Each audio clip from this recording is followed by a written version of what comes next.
I've got your energy stories for the first week of March 2023. And let's start with nukes. The California Energy Commission approved a staff recommendation to extend the life of the Diablo Canyon Nuclear Plant to 2030 for grid reliability purposes. The 2.2 gigawatt plant provides about 17% of California's carbon-free power and 9% of the state's total electricity.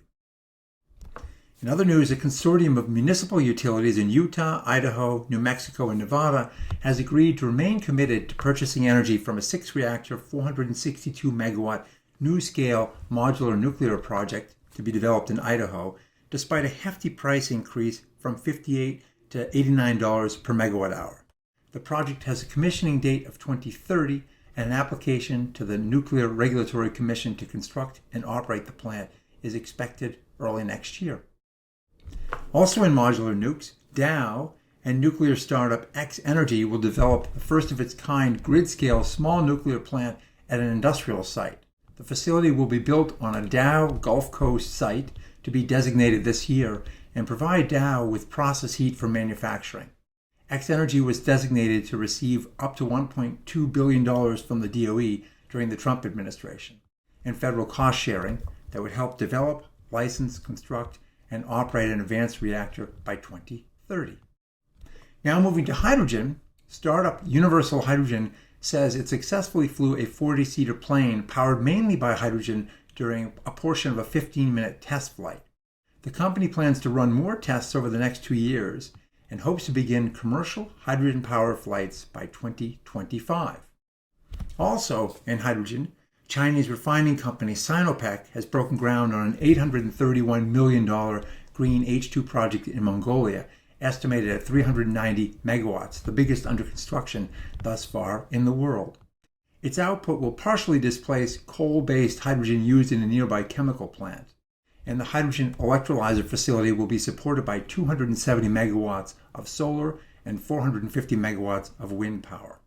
That will soon be dwarfed by Saudi Arabia's 2.2 gigawatt green hydrogen project, the first project of its size to line up construction financing with $8.5 billion committed from 2 Saudi government funds and 21 financial groups, including the likes of JP Morgan, BNP Paribas, and Korean Development Bank.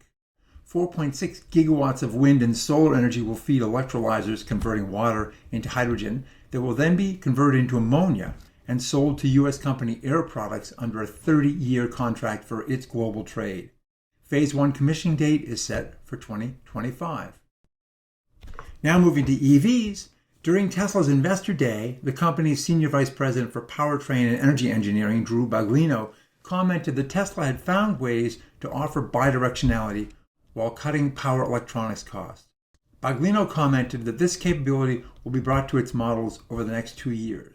Given the overwhelming market share of Tesla in the space, this could be a big deal for the development and deployment of DERs in markets across the United States. Well, the USPS will buy its first 9,250 commercial off-the-shelf electric vehicles, the Ford EV Transit in this case, as well as 14,000 charging stations.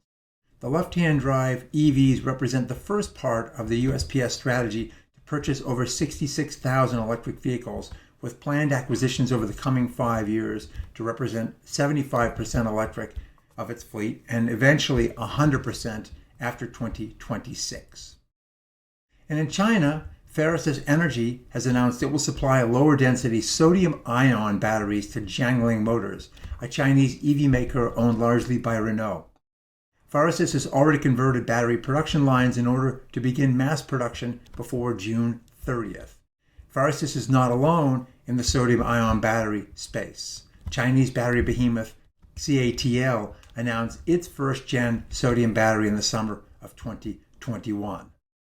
And finally, Johnny-come-lately Toyota plans to get into the U.S. EV game with both a battery plant in North Carolina and now a Kentucky facility for a 100% made-in-the-USA vehicle.